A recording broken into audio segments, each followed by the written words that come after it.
शेवटचं चरण महाराजांनी गायलं, सुंदर गायलं. शब्द असे आहेत. तुका म्हणे बाळबंट बरवे नीट उत्तम वैकुंठ तो ऐसे नाही कवल काही काल्याचे. काला होण्यासाठी वाळवंट लागतं महाराज. वाळवंटच का बरं? काळ्या जमिनीत का काला होत नाही याचं कारण आहे. काळ्या जमिनीत काही उगवतं पण वाळवंटात मात्र काही उगवत नाही. जिथे काहीच उगवत नाही अशी शुष्क भूमी ज्या वेळेला देहाची होते त्याच वेळेला देहामध्ये काला होतो. म्हणून हे वाळवंट कसं असावं? बरवही असावं, नीटही असावं आणि उत्तम असावं. उत्तम अशा वाळवंटामध्ये आम्ही काला सेवन करू आणि हा काला सेवन करण्याकरता पुन्हा पुन्हा जन्माला येऊ. उपजो निया पडते येऊ, काला खाऊ दही भात वैकुंठ तो ऐसे नाही कवल काही काल्याचे. धावत्या वेगात अभंगाच्या भावार्थाला मी याच ठिकाणी पूर्णविराम देतो. येत्या मोठ्या प्रेमाने शुद्ध अंतकरणाने एकदा पांडुरंग परमात्म्याचं भजन करा. राहिलेल्या 20 मिनिटाच्या वेळामध्ये आपल्याला भगवान कृष्ण परमात्म्याच्या काही बाललीला मांडून आपल्याला सेवेला पूर्णविराम द्यायचा. एकदा मोठ्या प्रेमाने भजन करा. विठोबा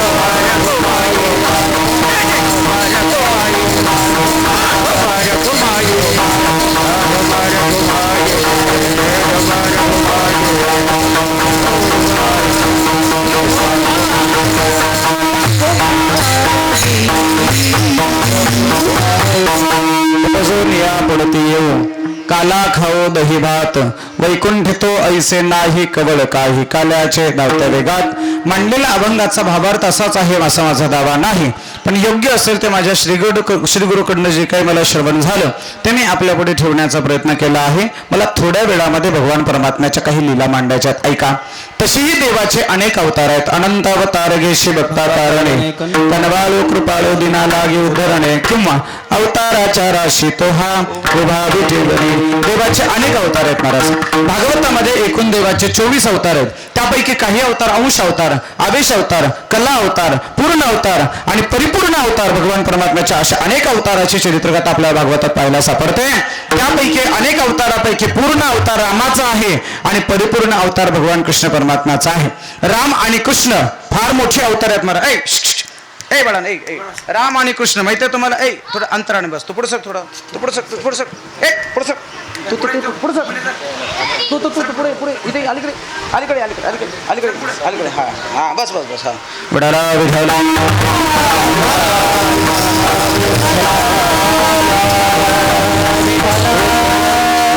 ती लेकरं लांब लांब बसलेले होते. त्यांना वाटलं जवळ आल्यावर गुळ खायला भेटते म्हणून ते जवळ जवळ आले.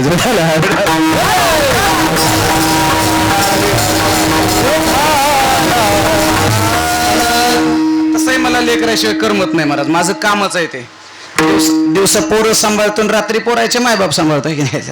कामच आहे माझं. लेकरांना मजा येते महाराज लेकरांना बोलता बोलता. हा चला मांडी घालून बसा, मांडी घालून बसा. हा सरळ बसायचं, गोंधळ करायचं नाही, गोंधळ करायचा नाही अजिबात. चला. राम आणि कृष्ण हे 2 अवतार आहेत.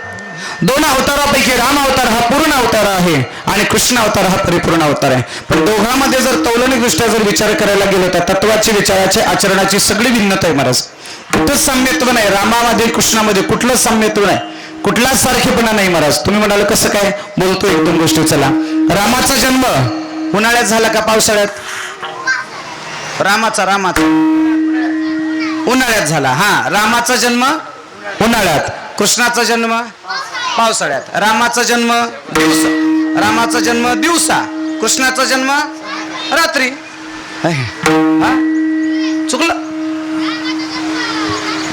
हा रात्री झाला. थांब बोलू द्या. रामाचा जन्म रात्री झाला आणि कृष्णाचा जन्म दिवसा झाला. नाही तुझं चुकलं रे, माझं कसं चुकलं बरं आहे की नाही. रामाचा जन्म, हा तुझं थोडी गपलत होते. रामाचा जन्म हा सकाळी 12 वाजता झाला, दुपारी 12 वाजता. आणि कृष्णाचा जन्म रात्री 12 वाजता. आणखीन तुम्हाला सांगू का? ऐका. रामाचं गाव, रामाचा जन्म कुठे झाला? मी तुम्हाला साधा प्रश्न विचारतो, सांगा. रामाचा जन्म कुठे झाला?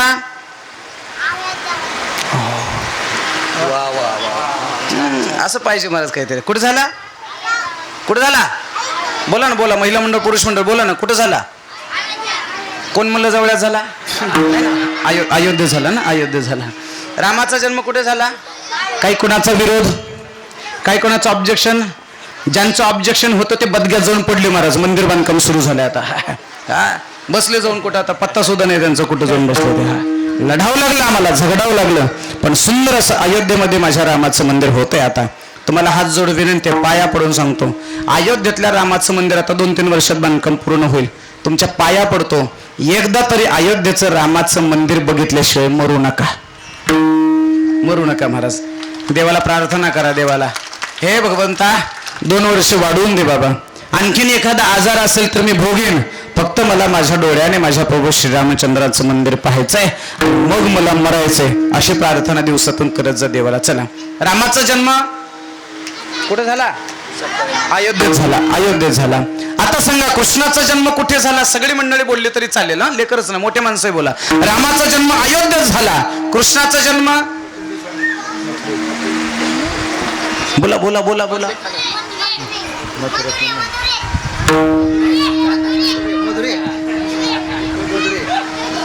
माणसं माणसं बोला, लेकराचं सोडून द्या, माणसं मोठी माणसं बोला बोला. बाबा काय कुठं? मथुरेत बंदीशाळेत. कृष्ण गोकुळी कुठं झाला? मथुरेत. 3 पार्ट्या पडल्या इथं, 3. एक पार्टी म्हणते मथुरेत झाला, एक पार्टी म्हणते गोकुळात झाला, आणि हुशार पार्टी म्हणते बंदीशाळेत झाला. गाव तुमचं तुम्ही पाहून घ्या. राम म्हटलं की एकच उत्तर आहे अयोध्या, पण कृष्ण म्हटलं की 3 उत्तर येत आहेत. एवढ्यावर तुमचं समाधान होणार नाही. चला पुढे. रामाच्या आई वडिलाचं नाव कौशल्य आणि दशरथ. आता सांगा कृष्णाच्या आई वडिलाचं नाव? नाही नाही, हा बोला. मग नंद यशोदा कोण होते? बाई ग तुझा कृष्ण काना,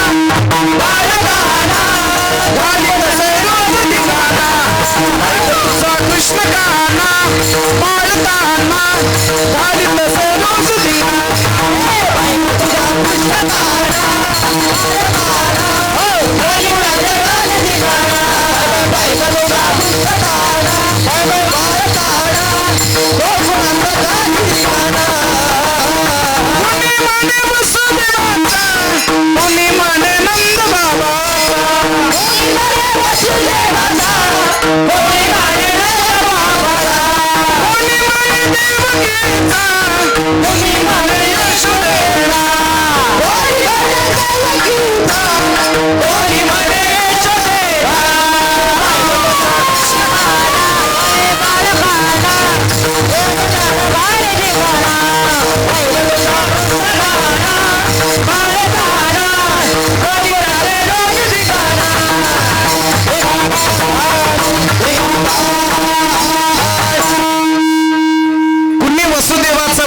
कुणी नंद बाबाचा, बरोबर आहे. कुणी देवकीचा म्हणतं तर कुणी यशोदेचा. एवढ्यावर तुमचं समाधान नाही. शेवटचं सांगतो, पुढे चलतो. सांगा सांगा सांगा, आता बोला, सगळी मंडळी बोला. सांगा रामाच्या पत्नीचं नाव? वा वा, मोठ्याने बोला. नक्की? ओके, चला पुढे. सांगा आता कृष्णाच्या बायकोचं नाव? हा मोठ्याने बोला, मोठ्याने बोला, आणखीन मोठ्याने. बेट्यावर राधा बायको होती होय रे. हे असंच आहे महाराज. हा हे असंच आहे, हे असंच आहे. ऐका, राधा कधी पत्नी झाली नाही, तिचं नाव पुढे आल्याशिवाय राहत नाही. असंच देवाचं चरित्र म्हणजेच काला आहे. एका कीर्तनात असंच विचारलं होतं, सांगा कृष्णाची बायको कोण? मी असंच वयस्कर आमच्या बाबासारखा असा पटक्यावाला माणूस होता एका गावात महाराज. हुशार होता, अभ्यास होता. मला थोडं बोलायची सवय. मी त्यांना सहज म्हणलं, बाबा सांगा रामाची बायको कोण? नाही तुम्हाला नाही विचारणार, मी त्याला विचारलं होतं. सांगा रामाची बायको कोण? त्याने सांगितलं सीता. त्याने सीता नाही सांगितलं, मला म्हणले जानकी. ते माझ्या पुढचे होते ना मला, जानकी. मी बोललो ठीक आहे, जानकी काय सीता काय एकच ना. मग मी पुढचा प्रश्न त्यांना विचारला, सांगा कृष्णाच्या बायकोचं नाव? ते मात्र मला काय म्हणलं माहिती का, कोणत्या कोणत्या सांगू? कोणत्या कोणत्या सांगू? मला सांगायला काय एक आहे का महाराज? एक लक्षात ठेवा, कृष्ण म्हटलं की हा कालवा आहे.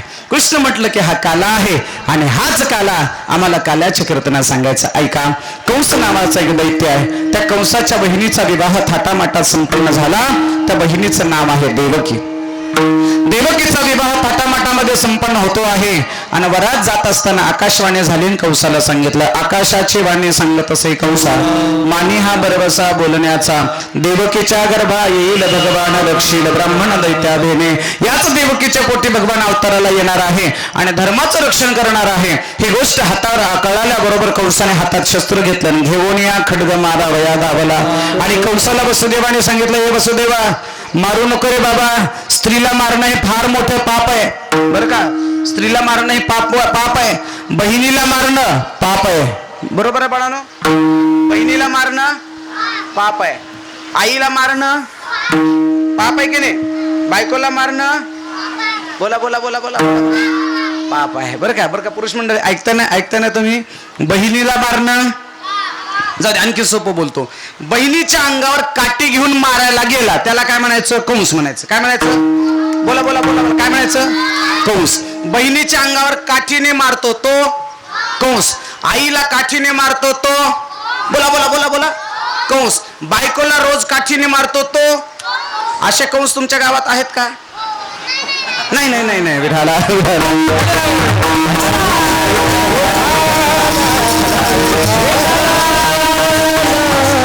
माझी हात जोडू विनंती महाराज, हात जोडू. बोलूच का पुढे?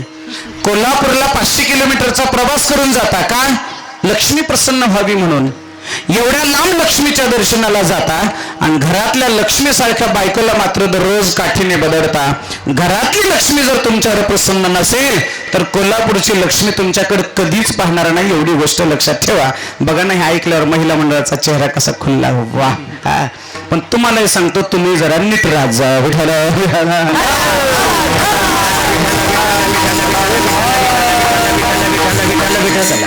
वसुदेवाने कंसाला अडवलं, सांगितलं, अरे स्त्री हत्येचं पाप मोठं आहे, मारू नको बाबा.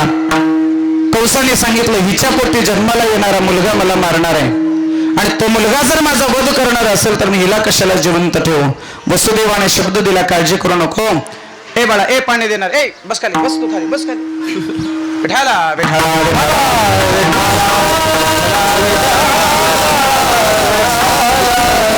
वसुदेवाने सांगितलं, हिला मारू नको, तिच्या पोटी जन्माला येणारी सगळी लेकर मी तुझ्याकडे सुपूर्द करतो. दोघांनाही बंदीशाळेमध्ये टाकलं. पहिला मुलगा झाला, त्याचं नाव आहे कीर्तिमान. दुसरा मुलगा झाला, त्याचं नाव आहे सुषेण.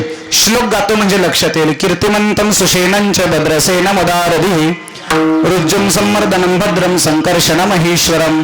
6च्या 6 लेकर मारली. 7वा गर्भ योगमायेच्या मदतीने रोहिणीकडे प्रविष्ट केला. 7वा जो गर्भ योगमायाने येतो, माया घाली अस्त्र रक्षताळा, योगमायेच्या मदतीने रोहिणीकडे प्रविष्ट केला. 8व्याच्या रूपाने भगवान परमात्मा प्रगट झाले. प्रगट होत असताना 8 वर्षाची मूर्ती समोर उभी आहे. देवकी माता कृष्ण कन्हैयाला म्हणते, कन्हैया लहान हो रे बाळा, लहान हो. भगवान काय म्हणले माहितीये का आईला? आई, माणसाने लहानाचं मोठं व्हावं का मोठ्याचं लहान व्हावं? आई म्हणायला लागली, अरे बाळा, लहानाचं मोठं व्हावं, पण आज मात्र तू मोठा आहेस तरी सुद्धा लहान हो. का? वेळ पडल्यानंतर कधी कधी मोठ्या माणसाने सुद्धा लहान होण्यामध्ये फायदा असतो. कळलं मला काय बोलायचं ते? मी फार मोठा आहे, 50 एकराचा मालक आहे, मी का माफी मागू असं म्हणण्यापेक्षा जर चुकलं म्हणून जर थोडं 2 गोष्टीचे शब्द जर उच्चार करत असेल तर मोठी मोठी तंटे, मोठी मोठी भांडणं सुद्धा संपुष्टात येतात. वेळ पडली की मोठ्या मोठ्या माणसाला सुद्धा लहान व्हावं लागतंय. हे कृष्ण कथेतून आम्हाला शिकायचं मायबाप. देवकी माता कृष्ण कन्हैयाला म्हणते, कृष्णा, अरे लहान हो रे बाळा, लहान हो. भगवान परमात्माने सांगितलं, मी लहान होतो आई, पण लहान झाल्यानंतर मी सांगेल तसं करायचं. काय करायचं?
वाजवायचं तर मग मनातून वाजवा, वाजवायचं तर चांगलं वाजवा.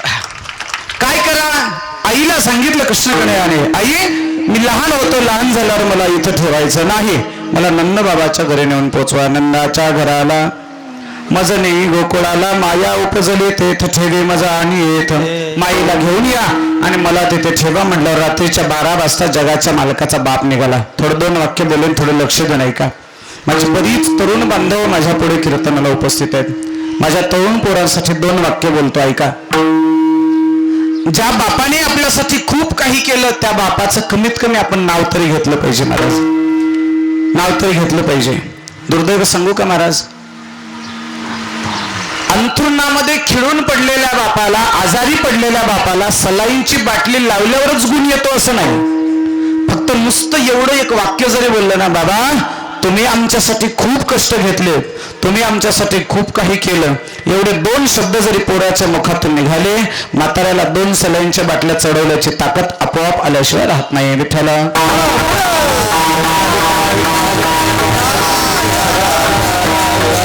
सांगेन तुम्हाला, जगाच्या मालकाचा बाप सांगतो, ऐका. त्याच्याही अगोदर क्रिकेट माहिती आहे तुम्हाला? क्रिकेट माहिती आहे?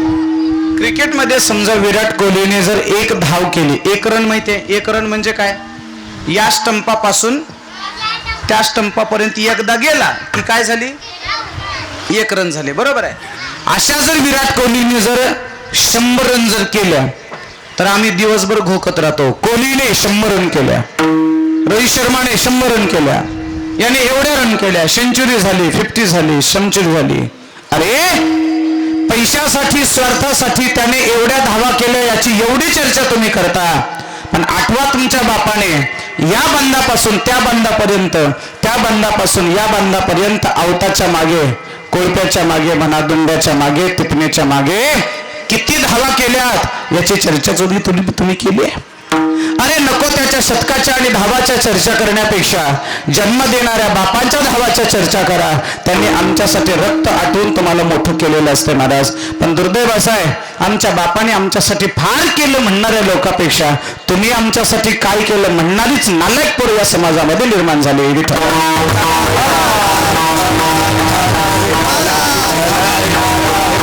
जगाच्या मालकाला रात्रीच्या 12 वाजता वसुदेवाने डोक्यावर घेतले महाराज. बाहेर आल्याबरोबर कंसाचे सैनिक आपल्याला मारणार आहेत, माहित नव्हतं का? त्याला माहित होतं. गेल्याबरोबर आपल्या जीवाला धोका आहे, माहित होतं. तरी स्वतःचा जीव धोक्यात घातला आणि आपल्या लेकराचा जीव वाचवण्याचा प्रयत्न केला. तो बाप असतो महाराज. मग तो देवाचा बाप असू द्या, अगर तुमचा आमचा बाप असू द्या. सांगेन मी आपल्याला, यमुनेच्या डोहामध्ये प्रवेश केला महाराज. यमुनेच्या पाण्यामध्ये प्रवेश केल्यानंतर जायचा रस्ता डांबरी नव्हता, सिमेंटचा नव्हता, पाऊलवाट सुद्धा नव्हते महाराज. यमुनेच्या पाण्यातून जायचं आणि रात्रीच्या 12 वाजता पाण्यात उतरायचं, साधी गोष्ट आहे. रात्रीच्या 12 वाजता पाण्यात उतरत असताना त्या पाण्यामध्ये काय नसेल महाराज? खेकडे नसतील का? सर्प नसेल का? धामी नसेल का? विंचू नसेल का? मगर नसेल का? काय नसेल त्या पाण्यामध्ये? पण कशाचाच विचार केला नाही. स्वतःचा जीव धोक्यात घातला आणि आपल्या लेकराचा जीव वाचवण्यासाठी नदीच्या पाण्यामध्ये उतरला. तो बाप असतो महाराज. एवढी गोष्ट लक्षात ठेवा. गुडघ्यापर्यंत पाणी होतं महाराज यमुनेचं. यमुनेचं पाणी आता वाढायला लागलं. गुडघ्यापर्यंत पाणी छातीला आलं. छातीचं पाणी आता वसुदेवाच्या तोंडात जायला लागलं. शेवटच्या क्षणापर्यंत वसुदेव विचार करतायत, माझ्या तोंडात पाणी गेलं तर मी पोहून बाहेर निघू शकेल, पण माझं चिमुकलं लेकरू मात्र जगणार नाही. शेवटच्या श्वासापर्यंत आपल्या लेकराला वाचवण्याचा प्रयत्न करतायत. पाणी जसं जसं वाढत होतं तसं वसुदेवजी आपल्या तळव्यावर उभे राहत होते आणि टाचा वरवर करत होते. शेवटच्या क्षणापर्यंत आपल्या लेकराला वाचवण्याचा प्रयत्न करतो तो बाप असतो. मायबाप, माझी हात जोड विनंती माझ्या सगळ्या जवळवासियांना, बाप मेल्यानंतर आमचं कीर्तन ठेवावं, गावाला नुकतीचं जेवण द्यावं या मताचं मी नाही. बाप मेल्यानंतर गावाला जिलबीचं जेवण देण्यापेक्षा जिवंत असणाऱ्या बापाला पोटभर खाऊ घाला, हेच तुमची सगळ्यात मोठी पुण्यतिथी आहे. विठ्ठला